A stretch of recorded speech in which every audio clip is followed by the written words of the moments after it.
chuan mi thiang lim pham zong thâu lê in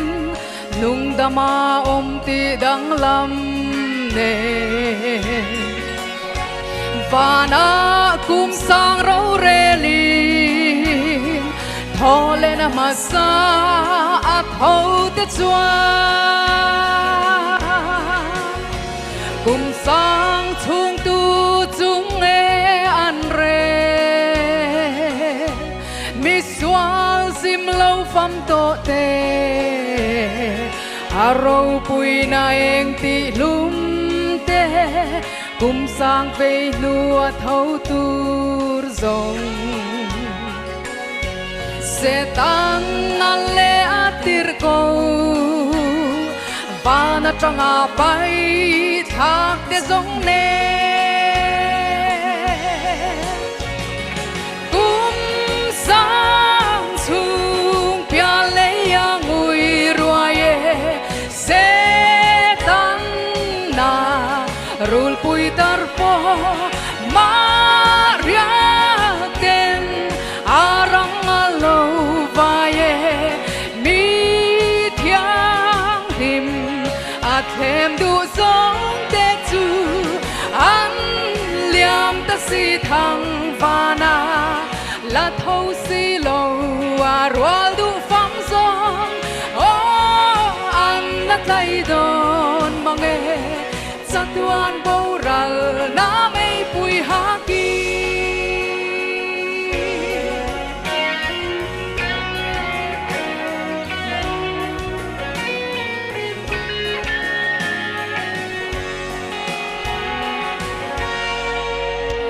cùng sang râu rê lăn gió hun chua Krista lệ mi thiang lim tê Jerusalem thar lâu chuk le zatuanin moi Krista boat zai ngai te pathian bok te chu mi sing te singa alo om ta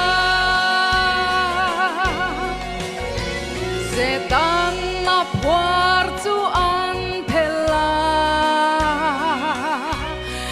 xoa sim lâu pham to te lei vang ta pin nan lâu thâu le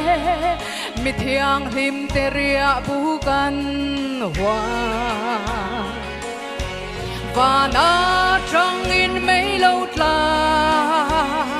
a kang ra ta xoa dung giam giống nè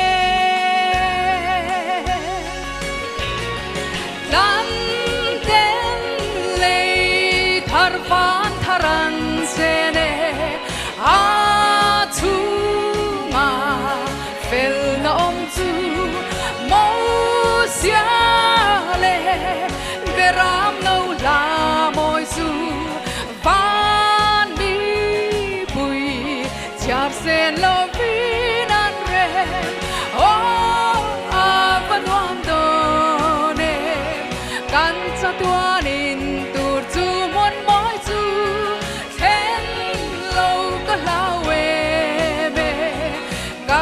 tuanin tur chu mun moi chu then lâu ka lawe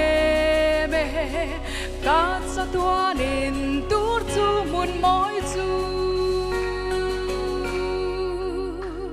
lalpan malmin som sak theu ro se